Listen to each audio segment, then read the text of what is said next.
Welcome to Paranormal Almanac.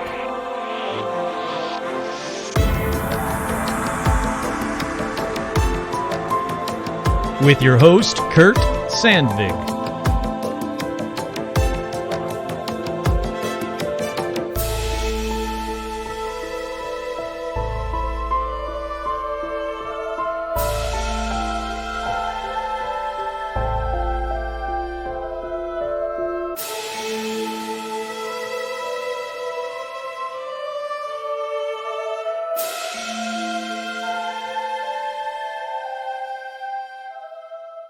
That's right, I'm your host, Kurt Sandvig, and on this week's edition of Paranormal Almanac, I am joined by one of my best friends, Sean Bishop. He's got a story to tell. I'm going to let him tell it. So, as always, let's do some shout-outs first. We have shout-outs to Aaron, Monsters, Lauren and David, Alicia, Amber, Andrew, Angie, April, Ariel, Seth, Audra, Austin, Autumn, Bob, Brandon, Carolyn, Christine, Chuck, Cindy, Cole, Dan, Daniel, Devin, Dill, Donald, Dorian, Elliot, Erica, Aaron, Fabian, Harvey, Heidi, I, Isabel, J. Mark, Jade, Jaime, Jason, Jeff, that's Jeff B, Jeff T, Jenny, Jennifer, Jared, Jerry, Joe, Joanne, Joe, John, Joshua, Juliana, Catherine, Kelsey, Kimberly, Kira, Kyle, Laura, Ruth O, Lauren, hey, howdy, hi, Lawrence, Leo, Lindsay, Lionel, Lorraine, I'll say that one again, Lorraine, M. Caballero, Martin, Matt, they're both Matt S's. That doesn't really help anybody. Sorry, Matt and Matt. Matt Schroeder, Matt Scott, Megan, Eric, Milo, Nanashi, Nick, Pablo, Paula, Rachel, Reed, Rosa, Sarah, Sean Bishop. You'll hear more from him in a minute. Shelly, Sunny, Suzanne, Todd, Jamie, and Elijah Hendrickson, Tanya, Trey, Troy, and Veronica. With shout-outs out of the way, let's get right into Paranormal News. Paranormal News. Ladies and gentlemen, this is Paranormal News.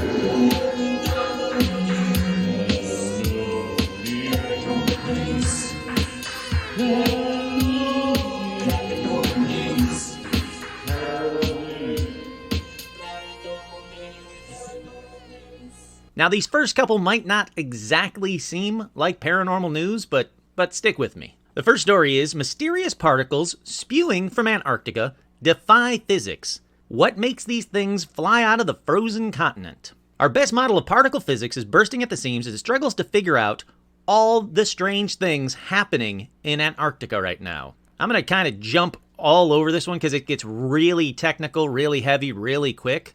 But a team of physicists working on IceCube have cast heavy doubt on one of the last remaining standard model explanations for cosmic accelerators. Giant neutrino guns hiding in space that would periodically fire intense neutrino bullets at Earth. Neutrinos, if you guys didn't know, and I didn't really know, are the faintest particles we know about. They're difficult to detect. They're nearly massless. Now, they pass through our planet all the time. They mostly come from the sun. They rarely, if ever, collide with protons, neutrons, and electrons, making up our bodies and the dirt and everything around us. But these ultra-high energy neutrinos from deep space are different. They're much rarer. They have wider, quote, cross-sections, meaning they're more likely to collide with us, with particles, with everything around us. So the scientists are trying to figure out where these neutrinos, they're trying to figure out where these ultra-high neutrinos are coming from. And for some reason, they seem to be coming out of Antarctica with no reason behind it, no theory behind it as to why or what under Antarctica is causing these ultra-high neutrinos, the ones that we have to worry about. So they're doing a bunch of different tests. They've got two different things called ANITA and IceCube, but they say that neither of these is an ideal detector, and they need follow-up searches in Antarctica to figure out just what happens to be under the ice. Now, if you're a fan of the movie The Thing, you already know what's under the ice. It's a giant UFO waiting to kill us all. Probably not. Up next, though, coming out of Pittsburgh, police say multiple people report hearing strange recording that sounds like child crying on the south side. Now, the police are urging anyone who hears a strange recording in the south side to call 911 immediately. They said they've received multiple recent reports from people on the south side who say they hear what sounds like a recording of a baby crying or a child asking for help. They don't say this, but I'm saying this, it's probably not the black-eyed children, but what exactly is it? What the police are worried about is they say that there's a lot of people, a lot of young college girls that live in the South Side. They have really kind hearts. If they hear a recording of a child asking for help or a baby crying, they might open their doors and be susceptible to something horrific. So they're saying again, if you live in the South Side of Pittsburgh, you hear a recording of a child asking for help or a baby crying, call 911. Do not open your doors. And again, if they are black-eyed children, that's good advice as well. Call 911. Don't open your doors. Up next in paranormal news, the Big Bang may have created a mirror universe where time runs backwards. Now, we've talked about parallel universes and mirror universes, different timelines, quite a bit on this show, but now we got science saying that might be true. We already know that there are probably infinite universes, that there's an infinite number of you living an infinite number of decisions and lives in these infinite number of parallel universes. But there might be one where time is running backwards. I thought that was a really interesting one. It's a theory that was proposed in 2004, but now people are saying, we think this might be true. And if it is, well, there's some Benjamin Button Kurt out there just, aging backwards and doing this podcast backwards. So, you have another chance to hear other episodes before you ever hear this episode. Alrighty, up next in paranormal news, the story that everybody sent me, and I love you all for it. Is that Bigfoot? A Washington traffic agency tweets a photo of something. The Twitter account for the agency shared a traffic cam's photograph that showed what appeared to be Sasquatch. In the still image taken by the webcam on Sherman Pass, a dark, human-like figure can be certainly seen to be seen in a walking stance. Zoom in. It's the tree trunk shadow. I want to believe, but I don't believe this picture. See, I don't believe that. I don't believe it's the tree trunk shadow. I believe it truly is a person, but it looks like a person with a hoodie, not Bigfoot to me. But I'll post the photo anyway, since so many people, like I said, since so many people sent me this one. I'll post the photo up on Facebook. Let me know what you guys think. Do you think this is really Bigfoot? Do you think it's a guy in a hoodie like I do, or like a parka or whatever? Or do you think it's just the shadow of the tree trunk? Let me know what you guys think. But there's also a side story that Sasquatch isn't the first bizarre thing to appear on the Sherman Pass camera. Other things that they've caught on there that are odd are an inflatable alien doll that moved position several times, Christmas tree with battery-powered lights. They say there's somebody that is going up this 100-foot hike to the area where the traffic cam is situated and just having some fun. And finally, in paranormal news, scientists say aliens and UFOs might be Earthlings from the future. We've been chasing ET for a millennia, but nothing concrete to show for it. Well, that's bullshit. Aside from the conspiracy theories that claim that the U.S. government has an alien spacecraft hidden away somewhere. Well, that's true. Michael Masters, a professor of biological anthropology at Montana Technical University in Butte, thinks that UFOs are probably piloted by humans from the future and not aliens from another planet. Now, again, this isn't the first time we've talked about this on this episode as well. This is a theory that's been going around for a while. The reason I'm adding it here is now we have scientists saying, let's look into this theory. There is a good chance that what we're seeing aren't aliens, but time travelers. Now, like I said, we've talked about this so many times, so I'm going to get right into the next thing on here. But I thought that was an interesting story that science is kind of backing up what we've talked about for quite a while now. Before I take a quick break, I want to tell you about an event coming up that I've been invited to, that Paranormal Almanac has been invited to. And it's called the Haunted Souls Bazaar. Now, it's May 2nd at the Heritage Square Museum. That's at 3800 Homer Street, Los Angeles, California. Seems like it's going to be a really, really cool event. It's like it says, it's a Haunted Souls Bazaar. So they say, picnic with us, bring your friends and family, enjoy art vendors, food trucks, psychics, and take a tour of the Victorian houses. Now, like I said, they've invited Paranormal Almanac to have a booth there. And my plan is to bring my little portable recorder and have anybody that wants to share their paranormal experience, share them, and I'll put a future episode up of just the Haunted Souls Bazaar, paranormal or UFO or whatever experiences by the people that come by to visit me. Plus, it's a good chance to come by and visit me. So if you want to hang out, please come to this event. It seems like it's going to be a lot of fun. Like I said, I'm going to be there from noon to 7, May 2nd, at the Heritage Square Museum, 3800 Homer Street, Los Angeles, California. If you want to buy tickets for it, you can go to eventbrite.com and search Haunted Souls Bazaar. Should be fun. I hope to see you all there. All right, let's take a quick break, and we'll be right back with me and my special guest, Sean Bishop.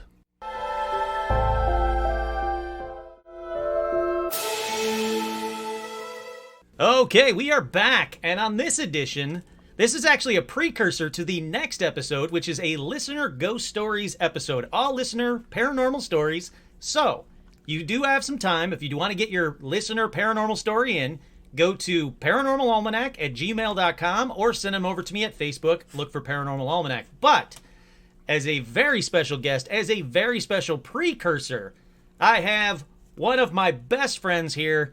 One of the reasons I do this podcast, no joke, we started talking about Art Bell years and years ago, and because of that, I do this podcast. So I wanted to have him on because he has his own, maybe, paranormal, definitely, paranormal stories. Maybe. So, ladies and gentlemen, paramaniacs everywhere, I want to welcome Sean Bishop to the program. I am so glad to be on the show, my friend. I am an avid listener and fan, and I've just you keep me company when I'm sitting there drawing at the desk, listening to all the creepy stuff we talk about in the garage. Dude, I love it. I absolutely love it. I've been trying to get him on forever. It's just timing is a bear when he is as famous or popular or as busy Just as you busy, are. Yeah, I can't say no to work. Yeah. So yeah, that's mostly it. But yeah, no, I am so glad to be here. This is great. This is great. This is great. Paranormal all the time, all day, all the time. We're haunted people, Kurt. We draw this stuff to ourselves. We're like magnets. We have a few. We have an Omen House story that we should share. We have a what's the island called? Where we went? Catalina story. Yeah. Man, we have your garage story. So that's right, the man in white. Yeah, and we actually caught an orb in real time on camera. Actual orb, not dust. Actual orb. Where we couldn't see it with our eyes, but it was manifesting on the lens and behaving very strangely among some of our friends, as we do. Exactly, as it should. As should be. So yeah, so let's talk a bit about. Tell me your earliest. How about that? I'll start with that. I'll go easy on you. What's the earliest paranormal story that you know, or a weird encounter, UFO, whatever thing that would be privy to this show? 3 years old. A hand shot out from under my bed and grabbed my ankle. Holy crap! Yeah, seriously? Yeah, I shit fire and ran out of the room. Pretty much, it was that was the first paranormal encounter that I had. And there was nothing. Obviously, there was nothing there. Oh God, no. But and the second was my toy box opening by itself. Jesus Christ! Yeah, just the lid going a little bit, and I was like, holy. As a little kid, you sit right up in bed, like eyes as wide as saucers, and then it went thunk. And I went flying out of the room a second time. Jesus. So I was like, yeah, no, F that noise. Did you tell anybody about this? Oh, yeah. And of course, I go, no, you're just having a bad dream. I'm like, hey, you come in here, I'll show you the goddamn bad dream. Yeah, no, I assume this didn't happen while you were asleep. You were awake? Absolutely. See, that's Absolutely. what I don't like the fact that a lot of parents do that with their children. They always, brush it off or say ghosts aren't real and all that crap. When they deep down, everybody's had a paranormal story. And by the way, my family is completely full of shit because they're Irish and haunted. Like everyone has had paranormal experiences in my family, and they're like, "Oh, that's nothing." I'm like, "You did see that, right? You heard that voice, right? You saw that move by itself, right?" But they're also really religious. So is that part of it? I don't know. I'm not sure. I think it's. You just think it's just the deep denial? Yeah. I really do. All right, so from 3 years old, we go to, let me ask you this. What is before we get to the house, because I'm going to be asking a lot of questions about Sean's house. Please. Before we get to your house, what was the one that made you go like, nope, and get the fuck out? Oh, the basement of my parents' house, 2 weeks after my grandmother died. My mother was down there talking. The woman that says, nothing under the bed, nothing in the toolbox, talking to herself in the fucking basement. I'm like, hello? Like, we need to get the butterfly net. I mean, like, what's going on? I said, what are you doing? She's like, I'm talking to Nana. And I said, oh, are you? And she said, yeah, you can't feel her. You can't smell her perfume. Oh. And I said, are you losing it? And the second I said that, it swirled around me. My grandmother's perfume. wow. And it freaked me out so bad I turned around and I ran upstairs like, nope. I went, nope. I exactly said that. I went, nope, nope, nope. And she was like, it's just Nana. I'm like, no, it completely freaked me out. And I that's the went upstairs. classic being visited after a death. Yep. Like right after the death. It's Yep. usually perfume, cologne, tobacco. Those something intense that smells, yeah. the sensory perception. Yeah, the something things that connects you right to something that that triggers person. you immediately with that person. Wow. Yeah. Yeah. And did she continue to talk to her, or did it kind of fade away like most of those stories? No, kinda my do? mother stayed down there, and I went upstairs. I was like, nope. Really? Yeah, I'm gonna go draw. I was like, nope. I'm gonna go play with Legos or Transformers. I don't know anything other than this creepy shit than Nana. that's happening right down there in real time. I'm like, nope. I noped right out of there before I knew what noping out was. Holy crap. Yeah. So, you have... All right. Even though... Jesus, that's Stitch, sorry, destroying something underneath me. Yeah, it's not crackling or a grease fire anywhere. It's just Stitch mauling through a poor minion. A poor minion is being destroyed Yeah. as we speak. But quiet about it, so we appreciate that. So, you always have had an interest in the paranormal. I know that. I would almost say that it's always had an interest in me. See, I was gonna. That was gonna be my That's- my leading question. Do you think do you have an interest because you're interested, or because it's interested in you? I think it's probably the latter of the two. My whole family's been, it's haunted. Irish blood is haunted. I really fully believe that. And apparently, here's a quick sidebar story that's great. My grandmother was not a bullshitter by trade. She was not a fan. She was a very sweet, sort of simple country girl from Tralee. You know what I mean? And she didn't make shit up. It wasn't in her wheelhouse. Yeah. So back, and apparently the Banshee, if you read the legends, they are tied to families with the O in front of them. That's true, yes. So my family's maiden name, my mother's maiden name is O'Brien. Oh, I don't think I knew that. So when my grandmother, her and all of her siblings were clustered in the little Irish cottage out there in the country when their father was dying in the back room. And the doctor came in, they went into the back room and clustered all the kids out in the front room by the fire, and that's where they all sat and waited for the doctor to come with the news. And it was a still night, and all of a sudden the wind kicked up, and they heard howling all around the house. At which point, wow. the door, which was bolted from the inside with a crossbeam, the crossbeam flew off. The door opened. The shrieking and wind came through the house, opened the back door, went out. Both doors slammed at the same time, and the doctor came out and said the father had died. Wow. Yeah, my grandmother told that story a lot. Holy crap! And it never changed. It was always like you would wait for and it just like she was watching it in her head again. And I was like, How old do you think she was when that happened? I think she was probably no 7 or 8. So yeah, it is imprinted. It was burned in. Oh yeah. Holy crap! I wasn't there, and the stories burned into my head. I was like, no. Yeah. So that's my blood. Now I know you're not a big UFO guy, but have you ever seen a UFO? Yep, my mother and I did. Really? Yep. Where at? Over my grandparents' house where we grew up. Well, not over, but in the distance where we saw something just going like a bat out of hell. And my mother and I both stopped. I said, what is that? And then it stopped. It made a right angle turn, shot right up into the sky. And we just sat there like at the end of E.T. staring at the house. What city? What city? Lynn, Massachusetts. Oh, okay. And we lived on top of a big hill at the time in a 3-story house. Our whole family lived in there. And it overlooked all of Boston. So you would always see planes going by and twinkling stars, but this thing moved unlike anything we had ever seen. My mother looked at each other, we didn't say anything, and we just walked in the house.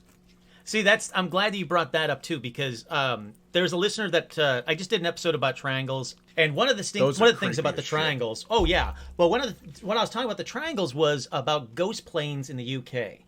And a listener, and I'll be telling that story, don't worry, because I want to give this listener all full credit.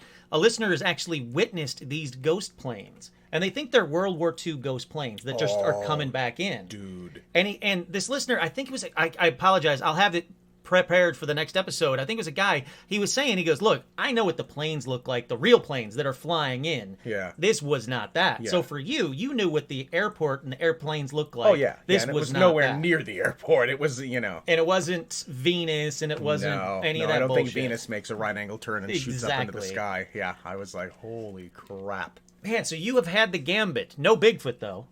Not yet. We No. gotta get that on. Not yet. We gotta check that one off the list. We should go out looking for Bigfoot. I think that'd be cool. I gotta be honest with you. If we're out in the middle of the woods and you hear like those Bigfoot yells that they did on the Art Bell show, I'm shitting a tower to the moon. That's how I'm getting out of there. I gotta say, like, Expedition Bigfoot, this new show that's on, I love it, man. Like, I think they're going to find a Bigfoot, given enough time, because they're actually spending weeks out in the wilderness searching for it. You know what amazes me is the weird supernatural component that accompanies all Bigfoot sightings. There's always weird triangles, there's UFO sightings, other cryptid sightings along with it. And that's what's happening on this show too. And this guy Bryce Johnson, the big Bigfoot guy. He's one of the hosts on Bigfoot Collectors Club podcast. Fantastic podcast. Nice. He is 100% convinced that there is a UFO connection or some kind of interdimensional connection with Bigfoot. Interesting. Yeah. All right, but sorry, that was my own little tangent on Bigfoot. We do that a lot. Yeah, hell yeah. It's like sitting in the garage talking. Exactly. Yeah. So, bringing up the garage, let's get to your house, because you said that there's part of the story that I've never heard, and I'm very eager to hear it. Which part is this? I don't know. You said, I haven't even told you the whole thing about finding the house. Well, the weird serendipity of finding the house. Yeah. It was almost like, they talk about in Amityville, like the house found me. Yeah. That it called to me. It was the weirdest thing. And how old is the house? It was built in 1911. 1911. Yeah. Beautiful craftsman, 1911. Yep. Exactly what you think of when you think of an old, like, Doc Brown. It looks like a miniature version of Doc Brown's house. Yeah. That old arts and crafts style. It's nice. And it was an absolute shithole when I bought it, which is the only reason I could afford to buy the house, because it had been left run down to renters for about 25 years. Jesus. Just a steady stream of people in and out. And by the way, I'm completely convinced that somebody during that 25-year cycle brought something in with them. I'm sure multiple people invited something into the house. When you get a steady stream of people going through there, you don't know what people are doing. Oh, yeah. Have you ever checked to see if there's any deaths in the house? None. We've looked up. Yeah, none that we can find that have been recorded. But 1911. That's a long. Sometimes they didn't report shit. They'd miscarry babies and just throw them away. Oh yeah. You know what I mean? It's like who knows what was going down in Pasadena, which is also one of the most haunted cities in the world. Not only the West Coast, but you got a whole show to do at some point with Jack Parsons opening weird portals and the shit that goes down, dude. Pasadena is so lit up.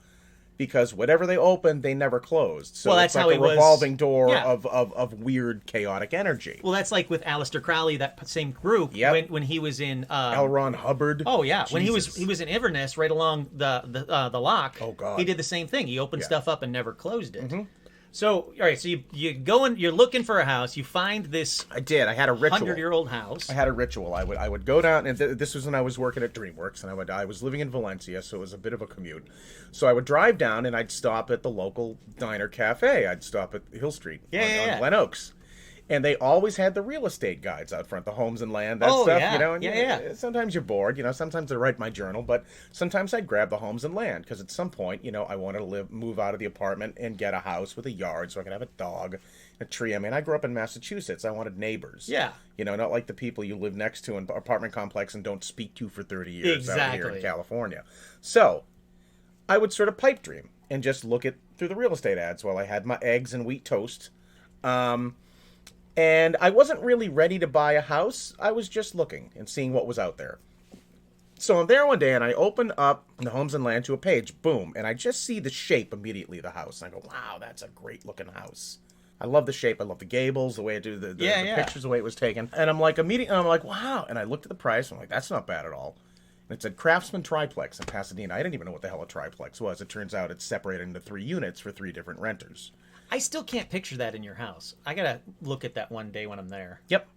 The in-law suite that my in-laws live in right now, that's got its own kitchen and stuff. So somebody had that as an apartment. Oh, I didn't think I'd realize. Yeah, that. It's got its own full kitchen, a tiny little Roger Rabbit kitchen. It's got a vintage fridge up there, the black and white checkerboard floors, and the vintage sink and stove, the Stettler stove. Yeah. Just like the downstairs one. Yeah. So there's a kid. So somebody was living in the full unit downstairs, and the 2 rooms upstairs are separated into apartments, which is, there ain't nothing apartment about the studio that that you see that I've got. So that was a little bit not as legit. So anyway, I look at it. I was compelled to call the number and just ask. So I did, right there sitting at the table. And the guy says, "Oh no, that's not on the market anymore. It's in escrow." I went, shit. Of course, not meant to be. Yeah, of course. I'm like, so the one thing I'm like, hey, this looks good. Oh, no, not for you, kid. I'm like, mother f. So, time goes by, 2-3 months. Come back to Hill Street, sitting down my routine, open up Homes and Land, boom, Craftsman Triplex in Pasadena. I'm like, what the shit? Same picture. So I call up. I'm like, hey, what? I thought this was sold. It was the guy. Nope, escrow fell through. Would you like to see it? And I went, yeah. And I thought, what? Did that voice come out of my mouth? I was like, I just went yes before my brain was like, whoa, that was fast. So this is where that weird serendipity starts. I'm like, I didn't even know why I said yes. And he did something weird that you're not supposed to do. He gave me the address so I could drive by and check it out. And this is at the height of the boom, so these guys are trying anything they could to sell on anybody. So they gave me the address. So I drove down from Valencia, and I started driving around the area of Pasadena that I live in now, and I was like, oh my God, how long has this been here? I had somehow never really made it to that area of Pasadena, and then realized, they shot just about every goddamn 80s movie there. They did. And for those that don't know, I live about 2 miles from the Gamble House, so Doc Brown's mansion is right in my neighborhood. Isn't it near, all right, so it's all Back to the Future houses. It's near Pee-wee's house, right? From Pee-wee's Big Adventure? Yes. Yeah, so you're right. Everything in the 80s. Yeah, they shot everything in Pasadena. Teen Wolf, they shot that all through Pasadena. That's right. I forgot about Teen Wolf. La Cañada and stuff like it was just amazing. So I'm like, oh my God, this place is beautiful. Get on the phone with the guy the next day. He's like, are you interested? Do you like to make an offer? I said, you know what? I would. And thus began an insane roller coaster of madness. The first is it was right before the bubble burst for the real estate bubble. Sure. Out here. So my loan was, of course, at Fannie Mae and Freddie Mac, and the bottom just dropped out and everything shit the bed. So I ended up having a 90-day escrow because what happens was I was at a bank and the wave would hit and everything would get defunded, and I have to go to the next bank that was still solvent, and then it happened 3-4 times. So after this ordeal, I finally get the house. And what they do is out here in California, it may be that way for everywhere in the country, they tent it for termites. They bug bomb the house. Yep. So they wrap the house and they bug bomb it. But the preface that I got to say is when I went to tour the house before I decided to buy it, there is a woman living in the downstairs portion of it, named Mila. She was a very sweet lady. And she had a white German Shepherd named Snowflake, which was a beautiful dog. But the interesting thing is I stepped over the threshold of the house and I was like, I got, you know, like when we walk into rooms and I put my arm out, I was like, I was like, there's something, and I may have described this before, it was the spiritual equivalent of a stink under perfume. Oh, all right. Yeah. That's actually a damn good description. Holy crap. And I was like, kind of nice vibe, but there's something here. I'm like, I don't know if I'd want to be standing in the house in the dark at 3 a.m. That was what I thought to myself. I'm like, there's something here. For the house you're buying. Right. So I'm touring the downstairs, and she's got scented candles everywhere. She just seems like earthy, hippie, just sweet person. So I said to her, I said, I'm going to ask you a silly question that sounds funny coming from someone who looks like me, because I look like baby Sasquatch. But I was literally like, and I said it like this. I said, how's the energy here? And she burst out laughing. I'm like, yeah, but no, serious. I'm like, yeah, I know I look like a tiny lumberjack, but how is the energy here? And it was very pointed. She looked at me seriously.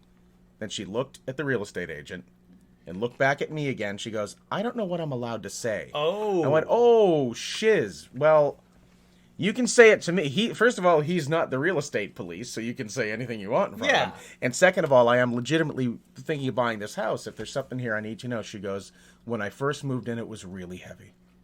It was really bad. She goes, but I've done a lot of work, and I've turned it around. I said, I can tell. But I can also tell there's something here. She goes... Did you know how long she'd been living there? About 2 years, I think. Oh, okay. Yeah.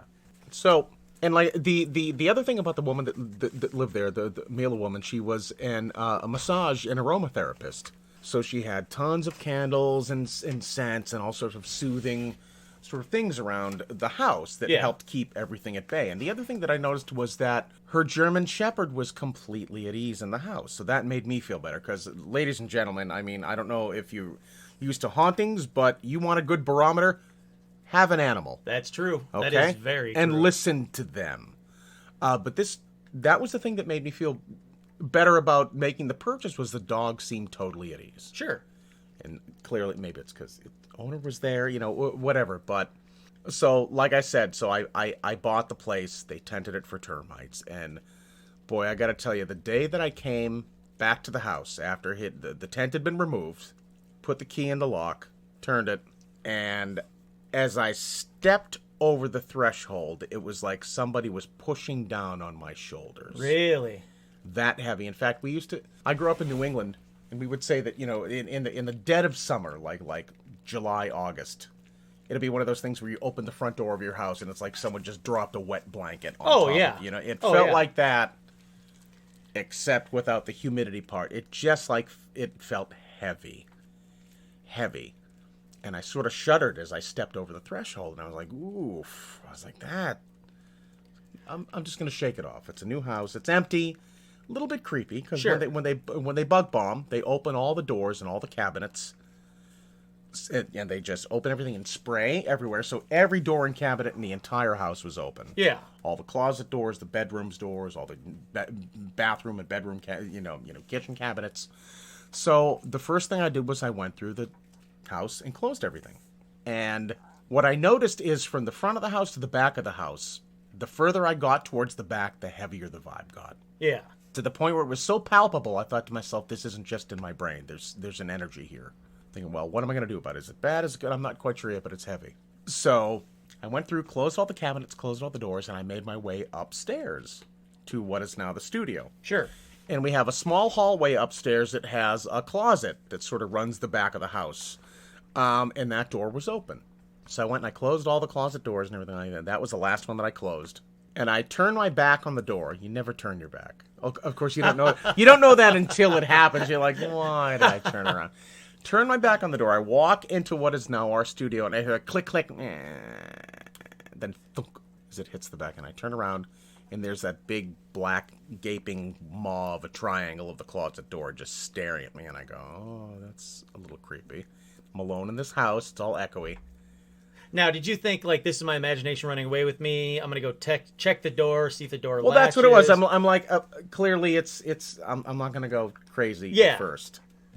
So I go over, like in the horror movies, like you're not supposed to. I peek my head inside the closet and look down the length of that dark triangle. See, that's brave right there. And it is a little cold. It was a little heavy. And I went, nah. I was like, okay, it's a new house. I'm getting spooked. Close the door again. Walk back into the studio, which is right across the closed door. I hear click, click, thunk.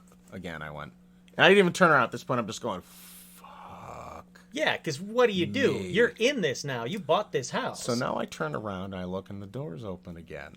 And I go, all right, maybe it's a loose latch. And the latch was loose. So this time, I close it. I slam it hard, and I jiggle it back and forth to make sure that it is locked in, the pin is in, everything is good, the latch is in.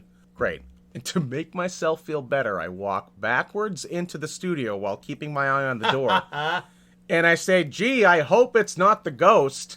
And the second I said that, I watched the doorknob turn, and the door flung open and slammed against the back. Oh, wow. Against the wall. And I shaggied right the fuck out of there. I was like, ran out. I was like, I went down the stairs, and I left the house for 2 days. And I was like, all right, I need to process this.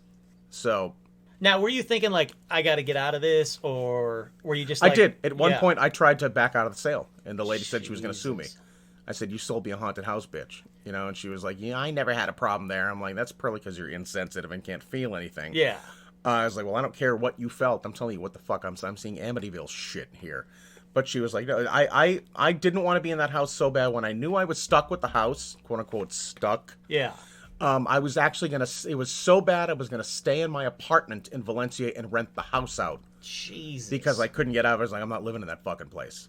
So after the initial opening of the doors, I left for 2 days and didn't come back. So then I made sure to come back on like a Saturday. It's nice and sunny.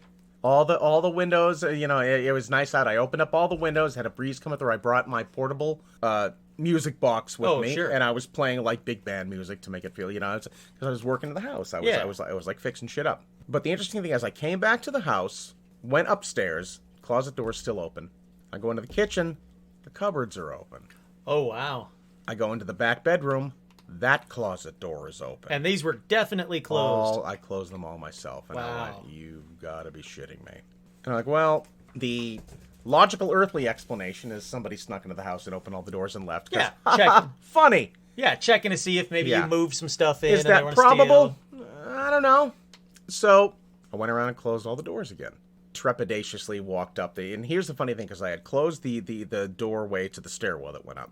This is one of the first times I felt the presence. So I opened the door to walk back upstairs, and it literally felt like there was someone standing in my way. Wow. And not only were they standing in my way, it felt like they were glaring at me. It was absolutely like somebody angry is standing in front of me. And again, I went, what the fuck? And as I took a step, I could feel it move away from me. As I took another step, I could feel it move further up. And at one point, I started walking faster, and I could feel it backing away from me as fast as it could and wedging itself in the corner where I had to turn around and go up the second set of stairs. Yeah. And I could feel it to the point where I looked at it like I was eye-fucking the thing. Yeah. And I'm like, there's something in the goddamn corner. I can feel it standing away from me. Like a presence, like the way the air shifts when somebody is there or enters a room. Sure. So I go up there, I close the closet door. And then it dissipates. Like there's no energy in the stairs at all. So I don't know where it went. Yeah. So I walk back downstairs. I walk into the kitchen. I hear click, click, thunk. And I walk back up and I peek, and that fucking closet door is open again. Why do you think it's the closet? It's always the closet. It really is. It really is. When like I've heard parts of this story. I've never heard this detail, and I've been in that closet. Sean actually opened it up. Yeah, go ahead. Yeah. And it is creepy. Yep. It's not, and it's not a normal closet either. No.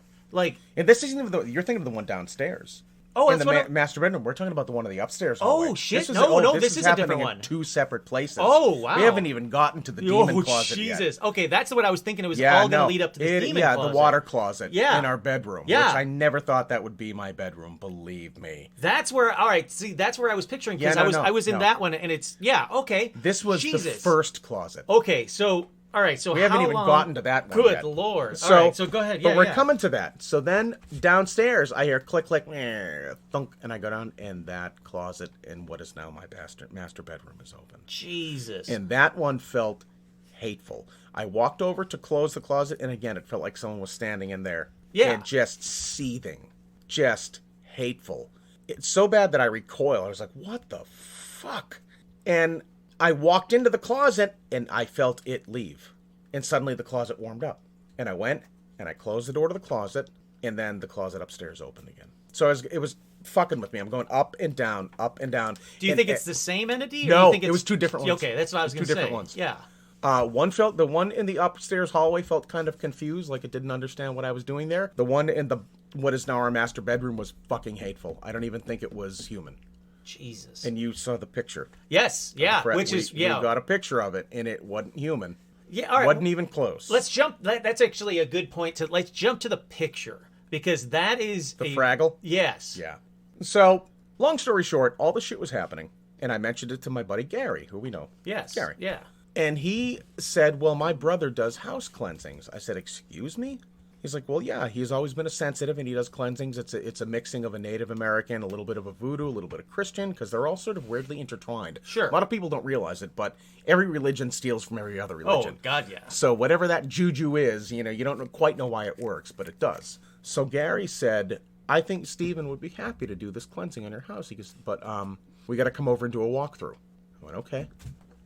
I said, none of this sounds any more crazy than the shit I'm seeing inside the house. Exactly. So, I'm down. Let's do that. So they came over for the initial walkthrough one night. It was Gary, his two sons, who were also sensitive, and his brother Stephen, who does the cleansings.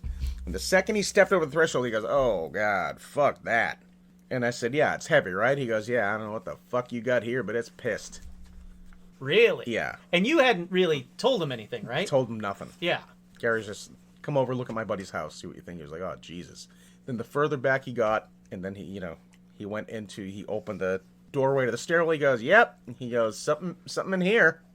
Wow. Not too happy. But then he got to that back closet, and he opened the door, and he went, oh, and he closed it again and went, fuck that. He goes, I don't know what the fuck you got going in there. And I didn't tell him anything about where the problem places were. And that was the night when we came in that all the blinds in that room started to go Oh, that's right. just back and forth like waving, and then they all stopped at once. All four windows. Jesus. It was insane. So Stephen was like, yeah, your house is fucked. We got to get in here, and this is what we're going to do. He goes, we'll do the ritual tomorrow night, blah, blah, blah. And we need to, do prayers to this, and we need to light this candle in this order, blah, blah, blah. And I was like, doesn't sound any more insane than what I've been witnessing. Yeah. And they came over the next night to do the ritual, and it was literally consecrating the doorways with rum and shit, like, doing a finger length of rum along the doorway with your thumb and stuff like that. And a little bit of prayers and stuff. And at one point, Stephen went into the problem closet and started to do an invocation with a candle. And he stopped in mid-invocation and started to cry in a woman's voice. Whoa. I didn't know this. Yeah. And just kept sobbing over and over, saying, I'm sorry, I'm sorry, I'm sorry, I'm so sorry. Just over and over again. Gary turned white. Wow. He's never seen his brother do anything like that, to the point where when Stephen came out of it, he looked at it, he goes, was I just crying? Like, and he's crap. not an actor of it, like he's not. Yeah.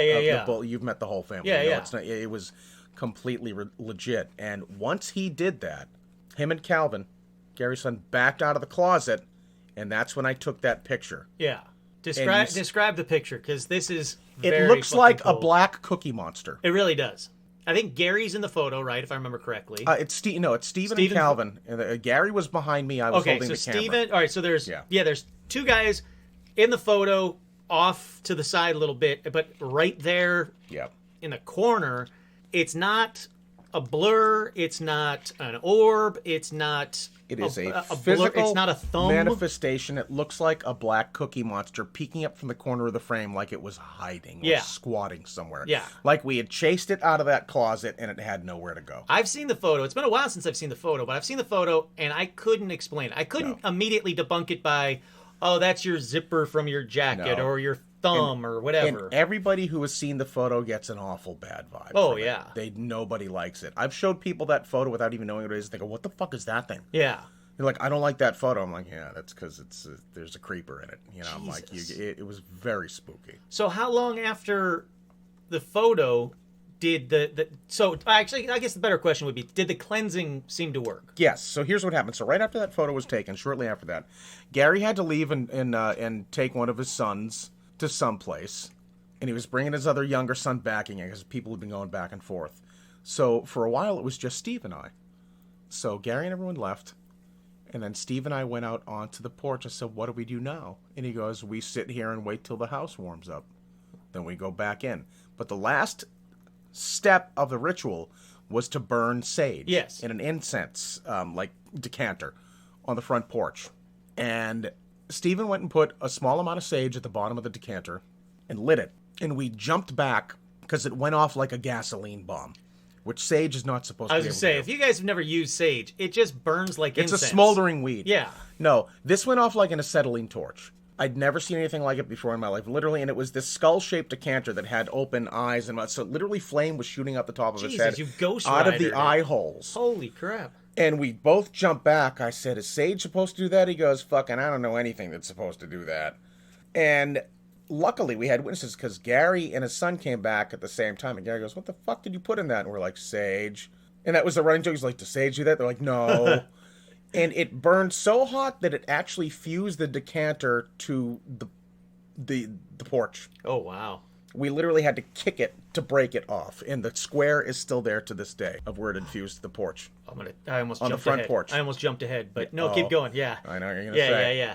So we all went outside, and Stephen and I had a beer. After about 20 minutes, he goes, all right, let's go in, see how the house feels. Open that front door, step over the threshold, whole different house. Really? Light and airy. Closets are cool. You could absolutely. I couldn't. In the back room where the big problem was perpetually exorcist freezing, like Reagan McNeil's bedroom. Really? Even in the dead of summer, like you needed a sweater in there. Holy. Now it was like 80 degrees in there, just like it was in the rest of the house because it was a warm day. Everything warmed up. I've never seen anything like that in my life. So to see such a physical reaction of a space. After that, made me a believer in so many things. And I'll tell you one thing. I was dating a girl at the time, and it helped break us up because she couldn't wrap her head around. Like, I literally told her everything that happened, and she thought I was a fool for doing all this stuff. I'm like, you didn't see what I saw. Yeah, no. And no matter how I explained it to her, no matter the fact that we had been together for so long and I wasn't a liar, I didn't make shit up, she couldn't wrap her head around that. And that really drove a wedge between us at the end, because I'm like, it fucking happened. I'm not a liar. I didn't 12 people didn't imagine this I was going to say, you have witnesses. It's not just you. I'm not the only one. So how quickly after the cleansing did you say, all right, I'm moving in, everything's Next day. cool? Really? Next day. I'll tell you what I did the next day. And this is amazing. I had a cat at the time, one of the most amazing cats ever. His name was Sith. Black and white cat, tuxedo pattern. He was just like a little human. He was just so smart, so sweet, so intuitive. I was bringing the cats back and forth with me while I was working on the thing, just to have little heartbeats around the house. So I brought him into the house the day after the cleansing, and I dropped his 4 feet on the bare floorboards. I went, how's it feel? Because I talk to my animals. Sure, we all do. of course. And he looked up at me, and then he looked back, sort of looking off into the house, and he just slowly walked off and went into that back bedroom. Huh. And I followed him in, and he was at the now closed closet door, because it was staying closed now, and he was sniffing at it. And then he looked at me, and I opened the door. And here's the thing that's interesting about part of the ritual, is you make 3 effigies. We had 3 of them, made out of tea bags, and also basically a voodoo sort of element, personification of a person made out of tea bags. And what you included in there was a little bit of tobacco, a little bit of earth, a coin, all sorts of things that human or physical people might be attracted to in their life, remnants of that. They're basically like little ghost traps. Sure. And they were placed in different places in the house, 3 different places. And the one that was in the worst closet, we put in the light fixture inside the closet. And Sith walked to the door of the closet, so I opened it. He walked right in, jumped up on the 2 shelves, and then walked over to the light fixture and sniffed it. Holy crap. And then he jumped down into the floor of the closet and curled up and went to sleep. And I went, I guess we're good. Yeah. And I started moving boxes in. Did he ever have, especially Sith, I was going to ask about all your animals, but Sith especially, did he ever have any encounters like Nope. something's back? Not once ever. Good. Nope. The only encounters I had with ghosts after them was with them after they had passed. I had Really? visitations from both of them at one point. Aw, I love that. actually saw my cat Ripley. She headbutted the door open and walked into the room. Oh, I love that. And then I heard her footsteps. She walked behind our dresser, disappeared, but then a second later we felt her jump up on the bed with the little paw prints, and then they faded out as she got to the middle of the bed. I love that. And both Kelly and I witnessed that. Okay, so I'm going to jump ahead a little bit. I apologize, but I want to get to a couple of definite things. Right, because I might have glossed over it. There's so much. There really like is. you forget. Well, all right, so the footprint. We talk about the footprints. Yeah. There are 3 child-sized footprints burned into the floorboards of the hallway that are leading from the bathroom to our bedroom. They're 3 very distinct child footprints. I've investigated the footprints. Sean was telling me about it one day. I went up and checked it out.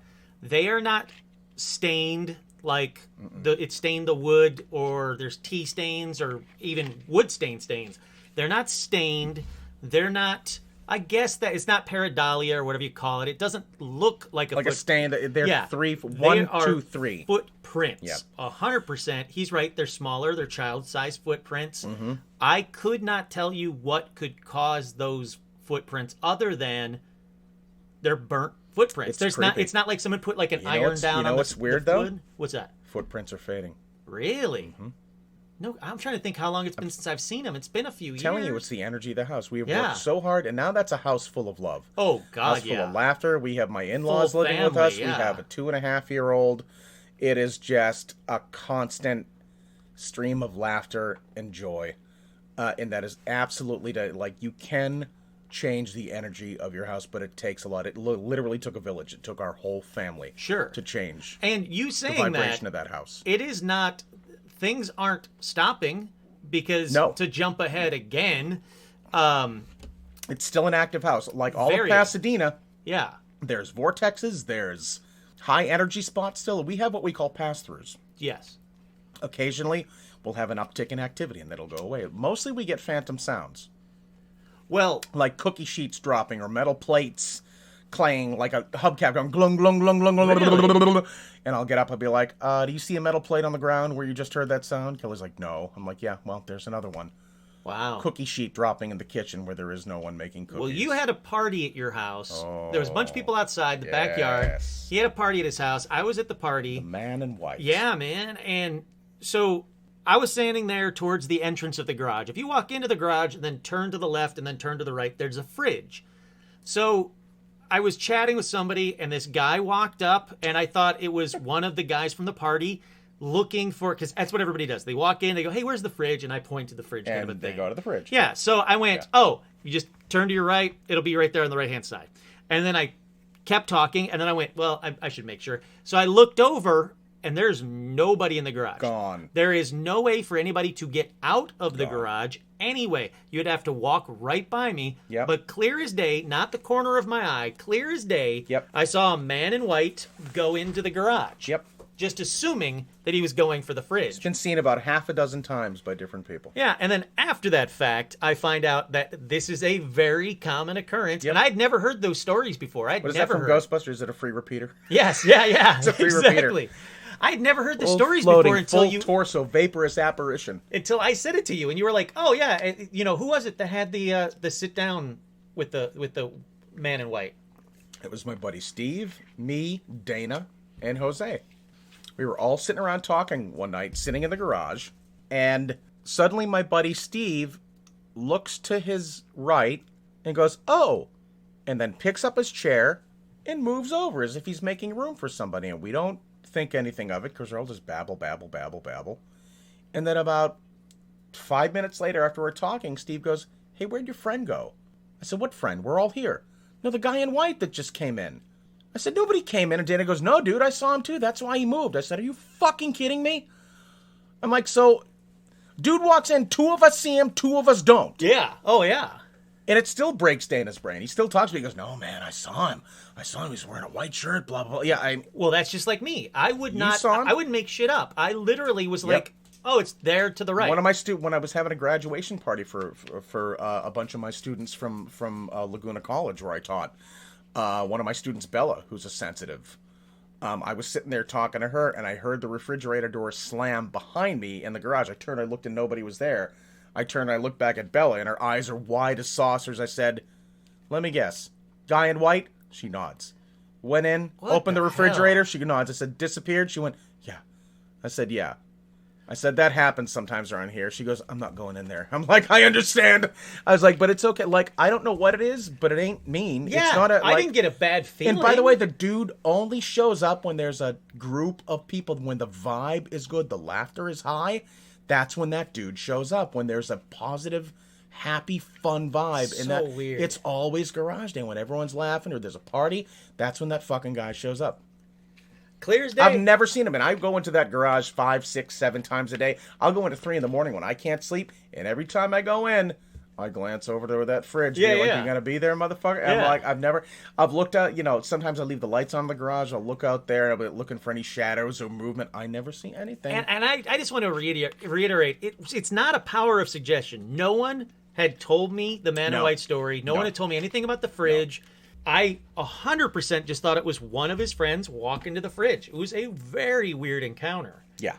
I can't explain that one either. There's a few things And that I can't like explain. not transparent. No. Just full No, it's a guy. physical dude. Wasn't Yeah. like, "Hey man," like Yeah. just, "Hey, where's the fridge?" "Over there, dude." Yep. I can't explain that one. Fucking Pasadena, man. Pasadena is a haunted city. I often call it, like I grew up in Massachusetts. I spent my entire childhood in Salem. And I call Pasadena the Salem of the West Coast. Oh yeah. There's so many similarities. It's not even funny. It's a very haunted city. Thank you, Jack Parsons. Yeah. No John kidding. Whiteside Parsons. Seriously. You dick. Close the door. Close the door when you open it, you son of a bitch. Now I got the man in white in my goddamn garage. Thanks for that. Which is just weird to me, man. He's Right? not. It's not a ghost. I mean, it doesn't look like a ghost. It looked like a guy Just a trying to go dude. to the fridge. Just a dude. So the reason I really, I mean, besides the fact I've always wanted you on the show, the reason I wanted you on the show is because this episode or this stories or whatever you want to call it is a really good indicator of you can have a haunted house and not have it be a bad thing. And I don't have a choice. Yeah. Because, I wasn't leaving that house. I paid a good amount of money for it. My entire life savings I had saved up. I'm like, well, You know, I remember when I got sassy about it, when the fear ended, I was like, well, I don't care. You know, like if something weird happened, but like, if you're going to stay in the house, wash a fucking dish.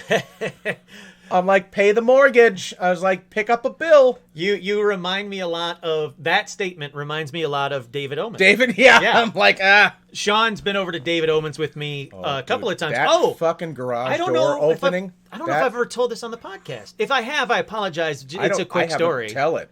But so Sean and I and David were in his kitchen. And right connected to the kitchen is the garage. Now, the garage door was down. Goosebumps, you just starting to tell it. Oh, dude. I mean, we were literally 3 feet away when it happened, and we all just looked at each other. Like, even he doesn't get, like stunned easily. Oh, yeah. And his jaw was on the ground because it was so blatant. So Sean and I David shows us this slide of Sharon Tate that's never been seen by anybody else. Some friend of his took it, or parents took it, or whatever. The Lohan letter. Yeah. And David... Sean handed it to me. I looked at it. I handed it back to David. You know, we're gingerly handing it back to him, and he just throws it on the table. Yeah, just throws it on the table. Whap. And the second it hits the table, the door from the garage to the kitchen, which was locked and closed and sealed, flung open. Like someone was like, "I'm here," and not like the wind blow it open, and fling, and then a slow stop. Oh, they pushed it and stopped it and walked into the room. They were. And boom, in the room kind of a thing. Damn. And I mean, all of us were like, whoa, what the fuck? Yeah. And a couple minutes later, I walked over, I checked the door, checked the handle. Yeah. That is not a door that was loose. It was locked. Like Sean was saying, it was locked. It was locked. It was a locked door. It wasn't the wind. It wasn't suction or vacuum. David yelled at the ghost for upstaging him. Oh, yeah. And then David got mad. It was funny. Yeah. It was funny. But I was just like, I'm like, and including those lights that flicker every time I walk by them. Oh, the feet that ran up on me in that hallway. It's like. Sean had quite magnet, the experience, quite the magnet Jesus at the Oman Christ. house. He really did. And it's again, like I know a lot of skeptics can just blow it off and say it's his imagination. It's not his imagination because not when you have witnesses. He has witnesses, exactly. I've seen stuff. We were walking by, I'm like, watch, the lights are gonna do it again. We're gonna walk by and they do it every time. And they went, and you were like, what? And even David said, he goes, what the fuck? Those have never done that. Yeah, I'm like, it's me. And it never did it when I walked by. I walked by it a minute prior, did not do any of it. No. And it's. I'm also that guy that street lights go off around when I walk. Yeah. I'm that. You've seen that. Oh yeah. Yeah, I'm that dude. Yeah, that was the all right. So Sean was the impetus of me doing that episode. If you haven't heard that episode, go back and listen to all the episodes. But I did an episode about that because Sean and I were talking about it. I laughed listening to the episode and go, "Oh, that's me." You go, "I got a buddy, Sean." And we're like, "Oh my god!" Yep. Like, yeah, it's the truth. Me. I was like, Jesus, that happens a lot. Yeah. Yeah. I think if I really try to get myself dialed in, I would see a shit ton of stuff, but it spooks the crap out of me, I'll be honest with you. Like, I don't. But that being said, you're going to accompany me more and more on adventures that we're going to have. I know. So it's shit's coming I'm like to you, the worst hypocrite ever. I'm like, I can't do that shit. Let's go. Yeah. I mean, the only reason I would never take you to the Moffat house, the Debbie Moffat house, is because they have a nice, clean, happy house, and I wouldn't want a magnet to stir anything back up there. The Moffat house is Dave and Debbie Moffat. Are you talking about that? Debbie Moffat? I did an interview with her at her house. I'm going back to the house. Stitch is going nuts about something right now. Mm-hmm. Stitch, it's cool, buddy. Maybe it's the man in white. All right. Dogus interruptus. Canis interruptus. Can't have an episode of Paranormal Almanac without Stitch sparking up a little bit. I love it. Exactly. He's got to get into it. So, all right. So let's see. The Catalina Island. Did we talk about that? We did. We briefly spoke about it.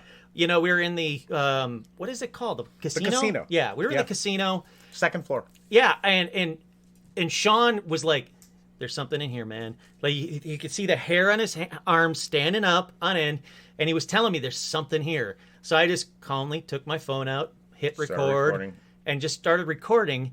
Didn't see, and like he was saying, we didn't see anything with the naked eye. With the naked eye, nothing. Yeah, and then I slowly called Sean over and pointed at the screen, and it was a bright, clear, yellow orb interacting with Phil and his brother and moving up around them like it was a firefly. Oh yeah, yeah. And it wasn't a reflection. It wasn't someone's watch. No, it wasn't any of that absolutely bullshit. had its own intent. Yeah. And I can't explain that. We tried to recreate it, couldn't. I remember we were just staring at it. I'm like, you seeing what I'm seeing? Yeah. It was crazy. It's crazy. Phil, the consummate skeptic, was like... Yeah, our resident skeptic. Yeah, he was like, it's got to be someone's watch. And so he tried to recreate it, could not recreate it. No. There was nothing. And again, we couldn't see it with the naked eye. I still love that Phil's a skeptic that refuses to have a fucking Ouija board in his house. I'm not having that shit here.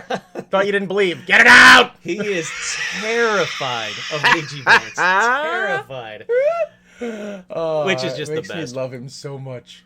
He went to the... He's right to be terrified of those friggin' things. Oh, yeah, that is true. I mean, there's one literally right here. Ah! That's the Ouija board I had since I've been a kid. God damn you, Parker Brothers. My niece wanted me to take it back out to California because she didn't want to play with it anymore because she had a spooky experience. So now it's back out here with me. Interesting. But yeah, no, like Phil's been to the Omen house and he said that nothing happened to him while he was around, but that's just deep denial is what that was. Well, I think we have theories about how the ghosts felt. Oh yes. Yeah. Oh, so 100%. I think maybe they just avoided entanglement. All right, but they so certainly seem to be drawn to my ass. They're 100% drawn to you, man. Yeah, 100%. So you think the house is nice and clean? Obviously it is, because I've said, I've never felt anything. I didn't like going in that one closet. No.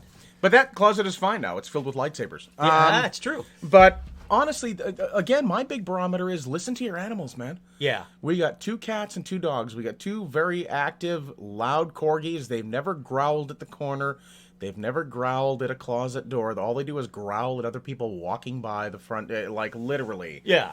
Whereas cats... Stitch barks at nothing in here on a fairly regular basis, and it's more of a like, hey, what are you doing? That kind of a thing. Not like we need to get the hell out. I'll tell you what, whatever the vibe is that's there, occasionally when there is an uptick in paranormal activity, I think we are absolutely a perfect example as for you get back what you put out, and we've changed the vibe to that place as positive.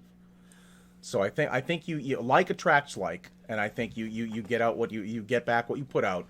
And we've changed the vibe of that house, so whatever energy it does draw in is positive and playful.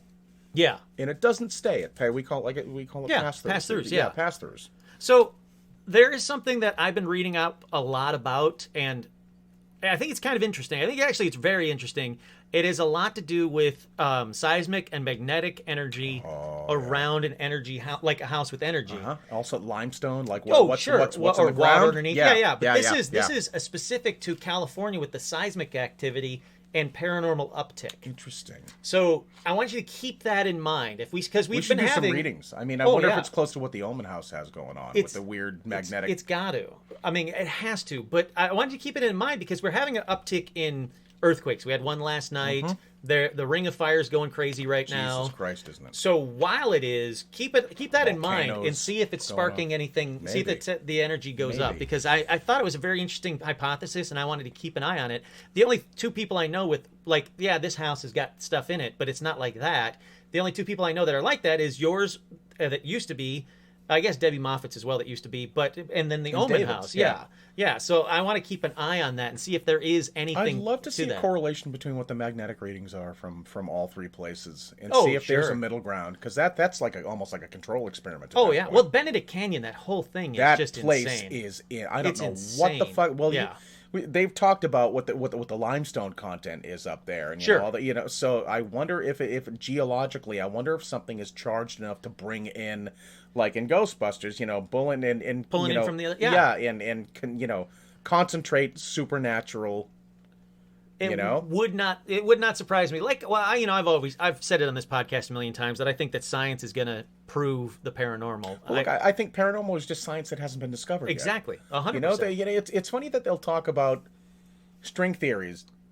String theory, all that type of stuff, multiple, the multiverse, multiple universes, and that, you can phase in and out, but ghosts are somehow silly. Yeah. I'm like, well, what if it's just this bullshit? What if it's the same thing, but you're calling it by a different name? Yeah. What if it's a parallel dimension? You call it, someone phasing in and out. You call it in string theory. I'm like, how do you know we're not talking about the same thing? Yeah. You're just approaching it from 2 different ways. Completely. And it's sad that I think magic is just science undiscovered. Oh, definitely, 100%. But I mean, that's a good thing about that. the taboo about UFOs is just about gone. It's just getting there. It's just about gone because there's so many out there. There's being really seen by are. so many people, I mean, and the Navy and the UFO and the Army and everybody else. UFOs are pretty much, yep, UFOs exist. Disclosure's already well on its way for UFOs. And I think once we get that taboo passed for seeing a ghost or having a paranormal event, the same kind of thing, when people don't have that taboo, I think it's only going to benefit us to figure out what the fuck is going on. Or as people. Yeah. Gives you a higher understanding of things. I mean, I could think of nothing better than to realize that UFOs are real. I mean, what else would unite humanity? 100%. Yeah. Other than knowing that there's something else out there that isn't human. Reagan, suddenly, I think a lot. Reagan did that speech. Yep. Yeah. And everybody says that was his coy way of saying that UFOs had already happened. I don't honestly think that was his coy way of saying that, but Reagan had said that, if a UFO showed up today, the world would unite together either against it or for it. But unite because of it. Right. And that Stop is 100% fighting true. each other and focus on something together. Yeah. It's that whole family bickering at this point, thing. that would be great. 100%. 100%. But yeah, I mean, it's fascinating living hand in hand with the supernatural. It's been quite a bit less, especially since we've had a kid, because I think Connor just eats up all the energy in that house. And he's never talked to nothing yet, but I'm interested to see what happens when he starts talking. Yeah. Because I won't be one of those parents that's like, well, that's not true. I'll be like, well, tell me, the man in the corner said this. I'm like, what did the man say? What's he look like? Yeah, and I'm like, okay. Yep. I walk out and I'm like, Kelly! My mom had a daycare for teachers' kids when I was growing up. I was in high school or whatever, and she had the young kids. And she was like, hey, can you watch Ian one? I think it was Ian. Can you watch Ian? He's sitting on the couch. I'm like, yeah, sure, I'll watch him for a second. And I'm sitting on the couch, and he looks up at the ceiling and goes, yeah, no, you can come down here. And I was immediately like, nope, F this kid, Mom, you can watch him. Yep. It's your job. I've seen The Sixth Sense. Seriously. No, I still am terrified of the movie Poltergeist. And that was, I'm like, you are quoting freaking Poltergeist, kid. Yes. Yeah. No. Yep. I don't know. Yeah. And I was like, nope, fuck that. But he was like, yeah, you can come down here and play. Yeah, and I was like, nope, no, I'm out. No, you can't. Yeah, I don't know what you are, but I do not want. Yeah, no. Yeah. I fully expect, oh God, because I'm gonna witness some shit at the hands of my son. I'm absolutely convinced of it. Oh yeah. Whether it's like, I remember when I used to be, in a plane and fly, I'm just fully expecting a whole gamut of shit to come down from that kid, because he is. You better record when that happens, because I seriously want to see that. Yeah. Just a fun little thing. The light that keeps going off, that is on a timer till 1 a.m. It is 11 p.m. right now. That's the fourth time it's done it tonight. It's the fourth time it's turned off. And when I hit the little power button, it turns off the timer. It's just supposed to stay on. Yet the light directly above us has turned off. I thought you were doing that on purpose. Nope. I'm like, oh, we're dimming. Nope. And that's why the first time I was like, I'm not going to mention it because you're in the middle of a story. Me and lights. Again. Dude. Son of fourth time. It's an LED light bulb. You talk about it. Yeah. And you manifest it. Oh, yeah. You absolutely do. But there is no timer now. It is an on and off switch. It's off. All it is. It's gone off 4 times. It's gone off 4 fucking times. Yeah. Oh, man. Boy. And with that, I think that's a good place to stop. Place to end? All right, so I kind of teased it at the beginning. Sean is going to be back for the next episode, which will be listener paranormal stories. I've got a ton of them. I've not shown this list to Sean yet. I want to show you. Look at those. Dude. Oh my God. Dude, wait till you see. Oh, these are great. So you and I are going to read these. There's photos. Oh, yeah. Oh my God, look at that. Wait till you get to the ghost. There's a ghost photo that I was like, I don't see it. Oh, fuck, I see it. I don't like it. I don't have it right here. I've got it on there. Dude, there's so many. Like, there are a ton of listener stories, UFO listener stories, Halloween listener stories. Wait. So yeah, there's going to be the next episode. Sean's going to come back. He's going to help me read it, so you guys don't have to just listen to me go through it all. He's much better at that than I ever will be. And we'll do our running commentary on it with our Mystery Science Theater 3000. So that's just a little preview of what's yet to come. To give you an idea, here's 1,000 more. It's just, I can't keep up. I feel bad, and I want to apologize on air again. I feel bad. I'm getting so many flippin' emails that it takes me forever. Same thing with the Facebook messages. Same thing with all of that. I will get to yours. I promise. Yeah, I'm sorry I can't get to it quick For enough. what it's worth, if you're looking for independent confirmation, I'm looking at the list of emails, and it's massive. Yeah, and that's not even the It's Facebook one or the gargantuan. Instagram That's one. It's insane. ridiculous. I can't keep up. You're gonna need a staff pretty soon. Oh, You're gonna need Jesus. a production staff I to love do this it. like a legit. Not that it's not legit, but like big time network. It's like crazy. We do, It is nuts. But anyhow, so that's what you guys got to look forward to. Sean's coming back. We're going to do a listener paranormal episode. Get me your stories now. There's still time. Thank you. Thank you, my friend. Kurt, thank you for having me on the greatest paranormal podcast ever. I am so thankful for letting me be a part of this. No, thank you so much. I've been wanting to have you on forever. I can't thank you enough. I can't thank you enough for being a patron. That's the sweetest fucking thing in the world. You're doing God's work, because we need more of this, and we need more compelling coverage on all of the supernatural and cryptids and all the wonderful things that we're all into. And not only that, but it's a fun personality, fun hosts. We're I think as paranormal people that listen to this stuff, we fall hard into the nerd spectrum as well. So that's the fun crossover that maybe is missing from some of these other paranormal podcasts. Sure. You know what I mean? But plus there's debunking. No one else is doing debunking. You and do I'm still right debunking. Thank you, and sir. I've been like with the Black Knight satellite. I was like, oh, space blanket, that made me so sad. I was like, I wanted it to be something great. It's dimming again. Is it really? Yeah. Do it. I swear to God, this It's freaking flickering. light bulb. It's flickering now. And it's not a bad the light bulb's not going bad. It's flickering again. It's a $50 light bulb, man. But you're like, if there are ghosts here, please dim the lights. I love it. I can't thank you enough. Of course, if you hear us screaming and running off and the podcast ends, it's because of the light. Well, yeah, because we were in the pitch black in the dark.